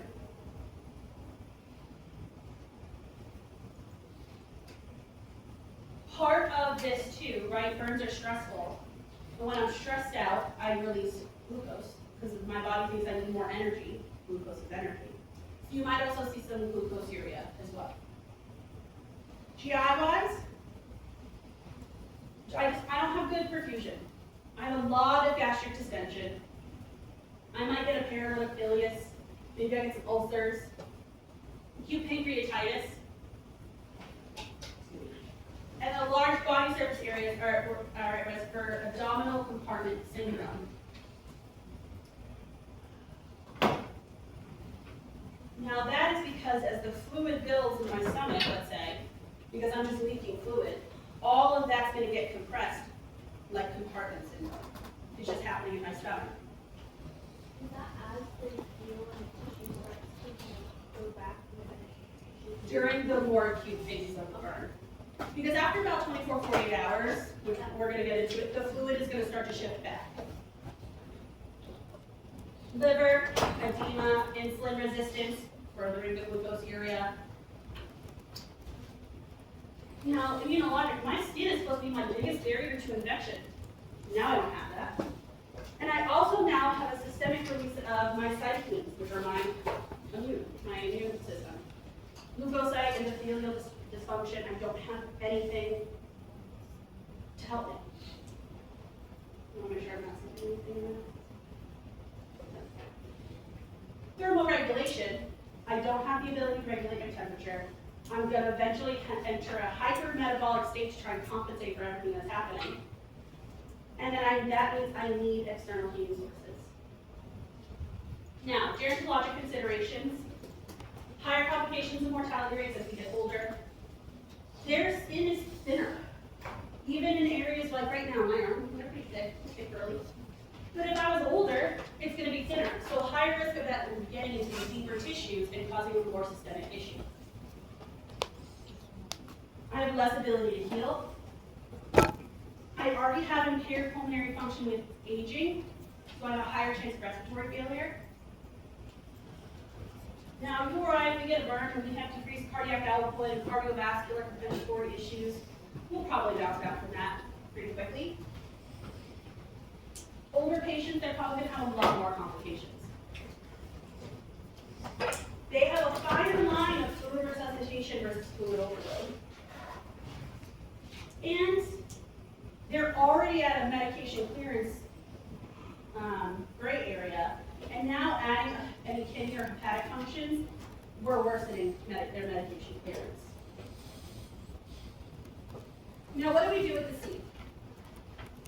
First, if it's safe, remove the patient from the source of the injury and stop the burning process, right? If they're on fire, tackle them, tat them out, right? But don't go running into a burning building unless you're a hot firefighter. Establish your airway. ABCs is especially important in burns, right? Supply oxygen. We'll need a large bore IV inserted if we're going to be given inhaler fluids. Talk about that in a second. We want to remove any jewelry, any clothing that might be too, like I have a turtleneck on, right? If I'm worried about a inhalation or a respiratory issue, just cut this turtleneck off. Are you supposed to remove everything before even the airway? With the burns? Yeah, I meant to say that earlier, but if somebody's very clearly like not breathing, I would say get the airway in and then remove jewelry or whatever. But, yeah, remove the jewelry, clothing, stuff All the like that clothing, before the right, airway. Your priorities are establishing an airway, supplying O2, especially if you have that carbon monoxide poisoning suspicion. We want to retain heat, if we can, because if, again, once my body cools and I vasoconstrict, my tissue hypoxia is going to increase.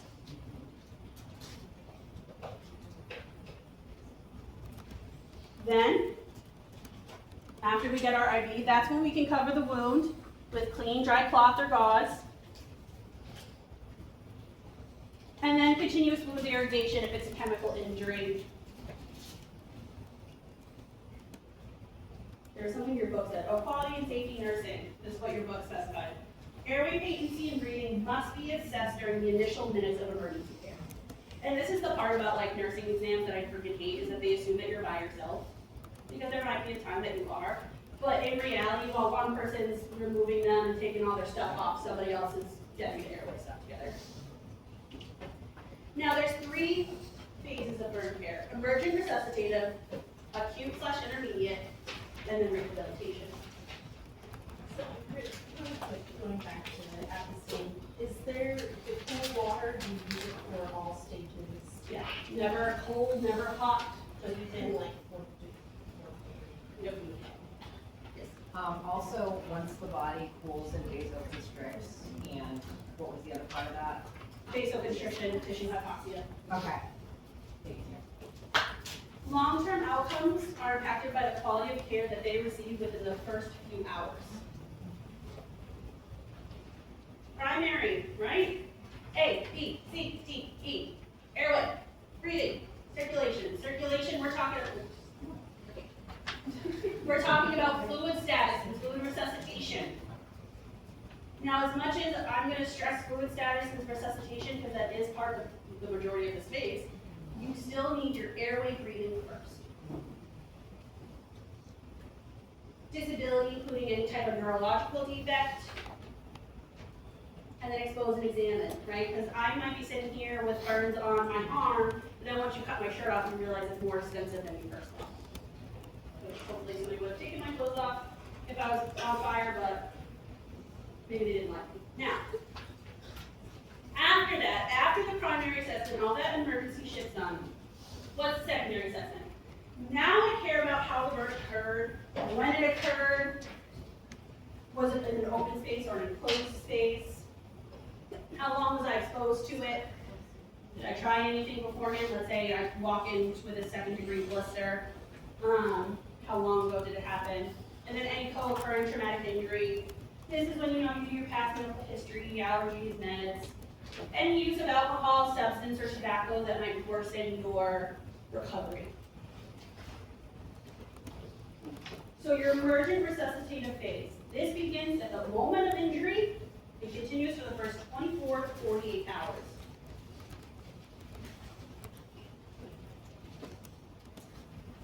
Your priorities, your ABCDEs, secure the airway, and then you prevent shock with fluid replacement.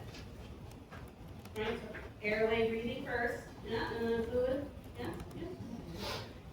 Then we manage pain, prevent infection, maintain body temperature, emotional support. All important, but not as important as your airway breathing and your fluid status. You need to get your baseline, yes.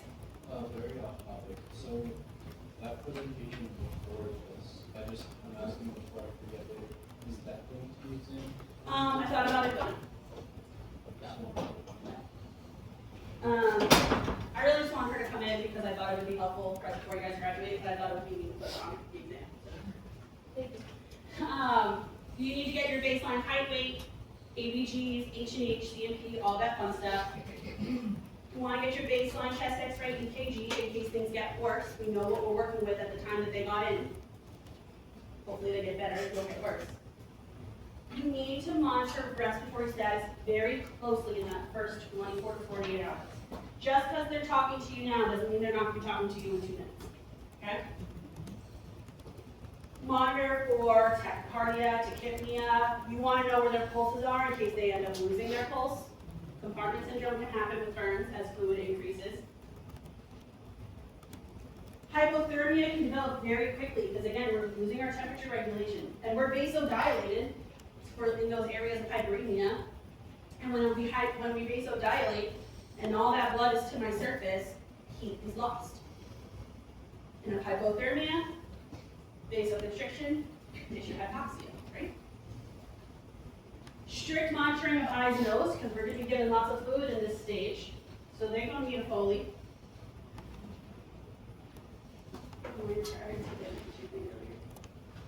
These are the patients that are going to be on those bleach clean sheets. Not the sheets that you get from down the hall. They are basically sterile sheets. Now, in burns, there may be, probably will be, poor perfusion. So with pain meds, we're actually going to give smaller, more frequent doses than those larger doses with time in between. Most of the time, patients are end up on ECA puffs. Now, during the resuscitation phase for labs, you'll see increased glucose from stress, increased BUN from fluid loss. You're actually going to see an increase of hemoglobin hematocrit first, because I've lost all my fluid, so now I'm just more hemo concentrated. Now, my sodium's going to be low, because where water goes, where sodium goes, water follows, so they just go hand in hand. So my sodium's more in my tissues with my protein and albumin. But my potassium's actually going to remain elevated for a little bit. Because sodium and potassium are one of those that they exchange, right? So if my sodium's low, usually that means my potassium's high. And also, when a cell gets killed, when a cell dies, it releases potassium. So all that cell death just releases a buttload of potassium, right?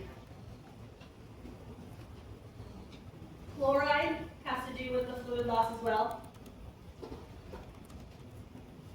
Now, I will say plasma lactate, that's only if they have the hydrogen cyanide toxicity.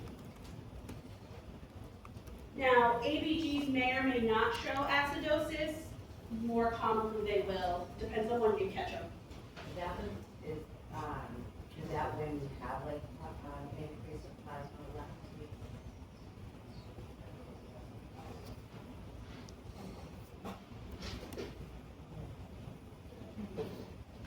They know that. Yeah, I was no, so because our plasma is gone. So the reason why our plasma and lactate might be elevated is really just about that hydrogen cyanide poisoning. So we won't always see that. And the other thing too is that as all this shit's getting destroyed, I have prolonged bleeding, my platelets are destroyed, so I'm not really clotting that well either. So we need to monitor H&H, not even just so much for concentration, but also if my H&H is low immediately, when we're expecting it to be elevated, then now I'm concerned that I lost both plasma and just blood in general. I will say, I love lab tests.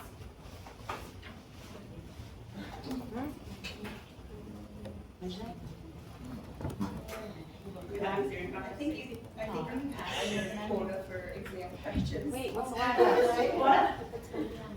I said, I think you passed your quota for exam questions. Go back. Listen, there's a month left.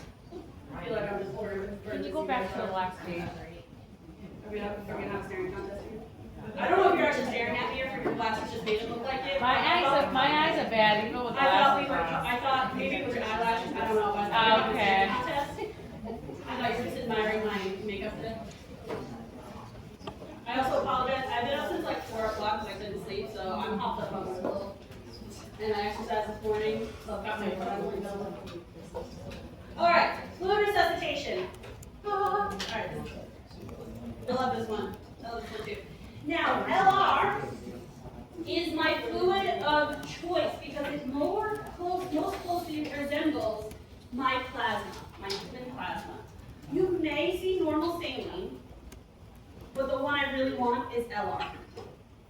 It's why we tend to get LR during surgeries as well instead of normal saline, because LR matches my human plasma more than any other fluid. Now, there are formulas for it. I'm not asking you to do that on this test.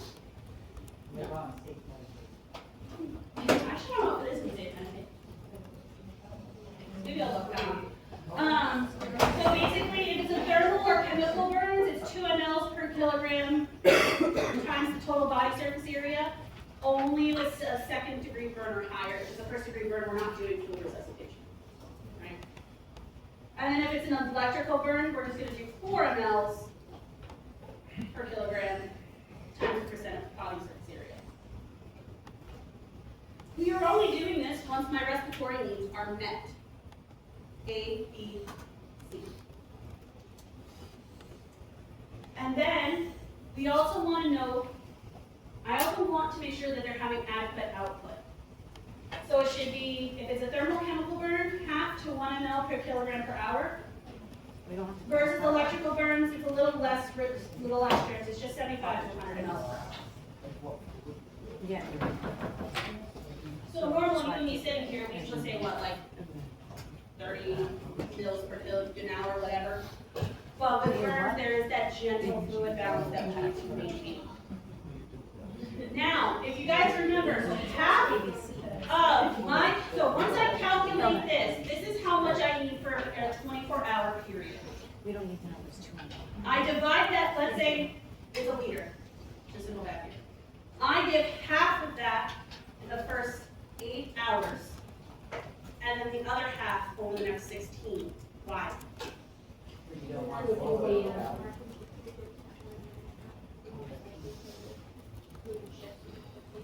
Bingo. That is the peak moment of fluid loss, is within 6 to 8 hours, which is why we give that first half. Here, I'm just going to be able to. Because during that first 6 to 8 hours, That is the peak amount of fluid loss. So we are trying to make up for that. So let's say after all the calculation it's a liter, the first 8 hours I'm giving 500 mLs, and the next 16 hours I'm giving 500 mLs. So really rapid in that first 8 hours, and then pretty gentle as well. If the fluid continues to be lost rapidly, would you give it rapidly? Or Yeah, but that's patient specific.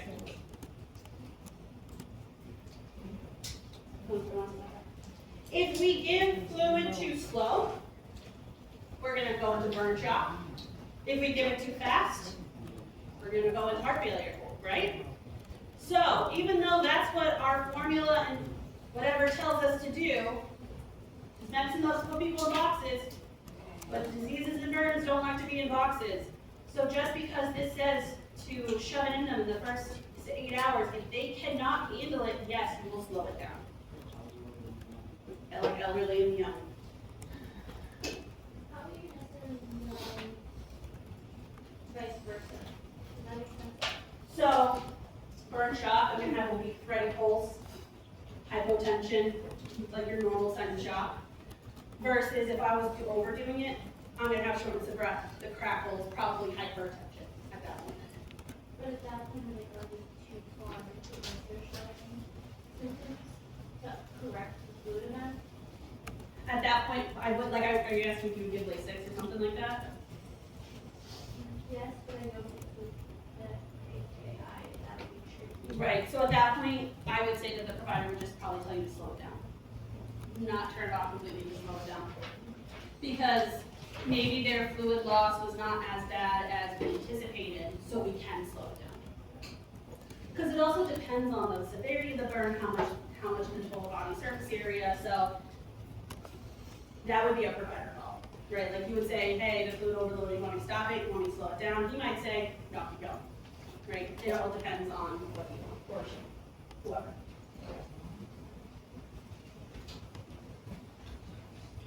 Okay. Questions? Okay. So now we're moving into my acute intermittent phase. So around 36 to 48 hours, so it can overlap with the emergent resuscitated phase. So 36 to 48 hours after this, when the injury occurred, when the fluid shift is resolved. about my fluid shift anymore, right? I've slowed down the fluids, and the signs of the burn causing plasma and fluid loss is no longer happening. And it only ends when my wound closes. Now, so that means they could be in an intermittent phase for months, a year, whatever. Still, my priority is assessment and maintaining my cardiovascular, respiratory, and GI systems. This is where now I am going to focus a little bit more on nutrition because I want their protein back up. This is where you'll see some changes in chest x-rays and ABGs because now that we've gotten through the immersion phase, now the chemicals that they might have breathed in and the injuries that occurred are starting to cause some secondary problems, which is why we still need to maintain our systems.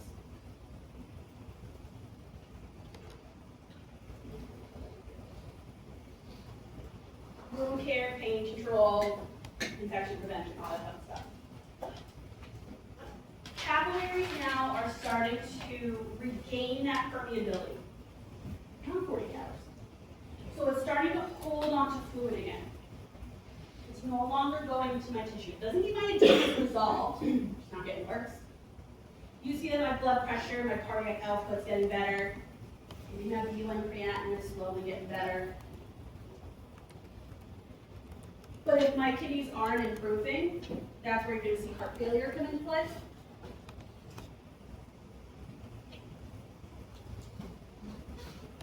This is where we can start taking some tissue off for healing. And this is where their temperatures are actually going to spike for a little bit, for a few weeks, and then they'll return to normal. Because their body's starting to regulate again. Now in this phase, my glucose is still increased, I'm still stressed out. But now my hemoglobin hematocrit are decreasing because now my fluid is shifting back to where it needs to be. So now I'm hemodiluted. May or may not need to give blood, that is patient specific. Now all of this as well, so sodium, potassium, that's going to be low, hemodilution, but also in the wound themselves, as they're weeping, I'm losing sodium, I'm losing protein, and I'm still losing albumin, just from the weeping. This is where now, especially if I'm large burn, we're in that hypermetabolic state, so I can burn 5,000 calories a day just because of the burn I got. So I need to eat more, anywhere from 4 to 12 days after a burn, to counteract that hypermetabolic and hypercatabolic state. So I want increased protein to prevent tissue breakdown and promote healing by increasing my carbs, because carbs is what prevents my protein breakdown. So my carbs are good for you. They're not all bad. These patients normally will be on a daily calorie count to make sure that they're meeting their calorie needs. And if, let's say, somebody can't eat, what can we give them? TPN. Or if they have an NG2, maybe we'll do 2 feeds. But sometimes, with the decreased GI motility, TPN is better than the enteral feedings. But sometimes if you don't put anything through the stomach, that can also cause some issues later on down the road. So it's kind of a delicate balance. Usually they'll probably start off with a TPN and then slowly increase enteral feedings until we become off the TPN. Infection prevention, right? You're wearing full contact precaution with masks. That was a little iffy. Depends on the severity. Now, environmental cleaning with periodic cultures of equipment. Topical antimicrobials, depends on the order. Maybe we'll do some systemic antibiotics. Early excision and closure of the wound if possible. Because like she was saying, you want to get that slough, that eschar, whatever off so we can actually get to the base of the wound to treat it and heal it. Glucose control, because if my glucose goes up too much, my wound healing is slow. These patients might require insulin even if they're not a diabetic.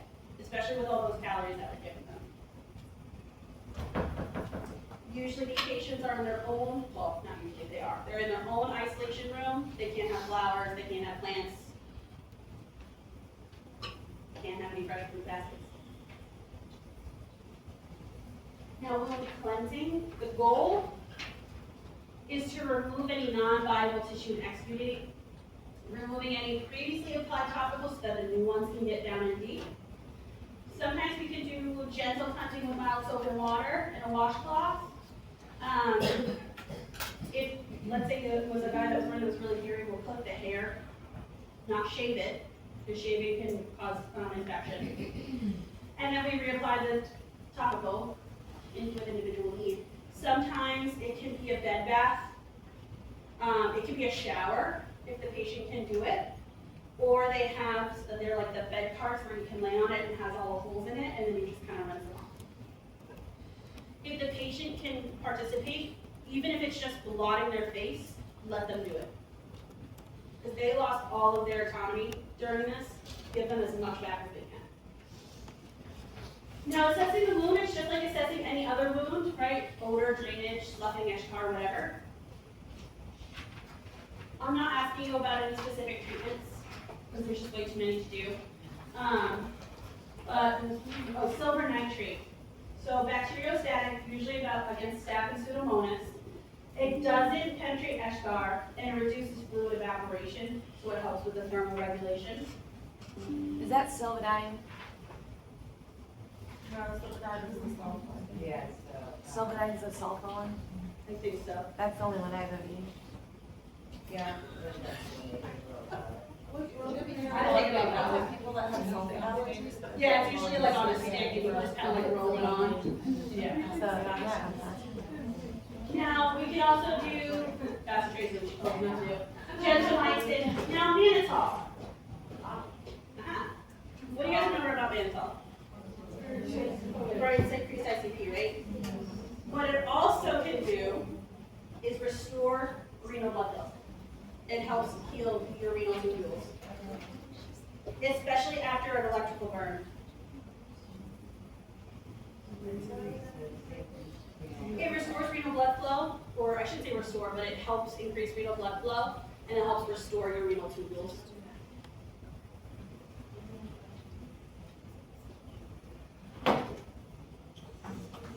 So, and then the wound dressing is pretty much just like everything else, right? After the topical agent, dry dressings, circumferential are applied distally to proximally to encourage fluid return. Fluid return, I don't know what that word was. Hand and foot, you want to wrap each digit individually. We still want to give them some functionality. Occlusive dressings may be used with skin grafts to help with microcirculation. But if it's wrapped too tightly, it can impede circulation, so you gotta be very careful. And just because it wasn't tight before, if the edema gets worse, it can become tight after. That's why we need to closely monitor our pulses. Now, we can do natural debridement, mechanical debridement, hydrotherapy, chemical surgical debridement. Really, at the end of the day, it's to get the stuff off that we can't heal, so we can get to the stuff that we can. Now, surgical debridement, when done timely, can move to shorter length of stays. But at the same time, if somebody is not stable, cardiovascularly wise and respiratory wise, it's not time for surgery. One of my first patients I ever had when I got off training came in, and it was a subacute unit, and he smoked with oxygen and burnt his face. And we used fish skin on his burn. Yeah. It actually worked really good. So, wound grafting. So, for patients with deep partial or full partial, decreases the risk of infection, prevents further protein, fluid, electrolyte loss. We have to remove all the bad stuff first before we can put the graft on. Now, this is, you can do like what's called a mesh graft, which kind of looks like this, to help your normal skin grow over the mesh. But we can do xenografts, which are from taking from animals or fish. But it doesn't vascularize, but it helps for artificial, for superficial wounds. It does allow for re-epithelialization underneath, so that's why they're good. You could do homografts, which are pieces of skin from recently deceased or living. Maybe your brother, sister, mom, dad wants to give you some skin. They are revascularized within 4 to 8 hours. Or you do autografts, which are preferred because the risk of rejection is low. So if I burn my face, maybe they take part of my butt and they put it on my face, right? Yes, you do xenografts. And then care of the graft site, so protection with inclusive dressings. You need a humid environment for optimal healing. PTOT is huge here. First dressing change after 3 to 5 days. Never change the first dressing yourselves though. That's the surgeon. And then the donor site, keep it clean just like any other injury. Pain management, they're the most painful types of traumas, unless we burn the nerves and they don't feel it. But nerve endings are exposed if we don't burn the nerves. Nerves hurt. We want continuous pain relief with a PCA, with a breakthrough pain option. And I already said that. There's something I need to say about. What are some things they would use for pain relief? Dilaudid, fentanyl, morphine, all the good stuff. Potential complications usually is acute respiratory failure or ARDS, heart failure, pulmonary edema, sepsis, delirium. Just got burned. And then rehab phase starts when most of the burn area is healed until they get to the highest level of functioning possible. This is really the prevention of scars, contractures. You're helping them get back to their normal day-to-day life. If they have any of this stuff, this is what you do for it. Can't notice I'm skipping through pretty quickly because we're not asking you about it. Scars, superficial tissue injuries will have a normal scar within 7 to 10 days. But then when they might progress, they can turn into keloids. Remember those stadium keloids. Hypertrophic wounds form within the boundaries of the initial wound, then push outwards on the perimeter. Versus keloids are irregular and extend beyond. Like hypertrophic, they're not going beyond the original borders, but a keloid will. So that's hypertrophic, right? It's not going outside of the normal border. This is the same picture I had of it. Now, scar prevention, early compression, elastic bandages, because it loosens the collagen bundles over time and restructures it, decreases the vascularity, and can help with that scar. You can do silicone sheets. They now sell over the counter like a scar, like hydrocolloid dressings. In professional care, they're going to need home health, they're going to need dietary, psychiatry, PTOT, speech, case manager, social worker, all that patient education. So they need to wear the compression dressing and garments for 23 hours per day. But they don't want too tight clothing, and they need follow-up appointments strictly. They cannot skip one for 2 years. Psychosocial support, current prevention. Right after this, we're pinning in nursing club updates. So if you want to stick around and hear about pinning stuff. If nobody gets up and leaves, I'll start right there. But that's it.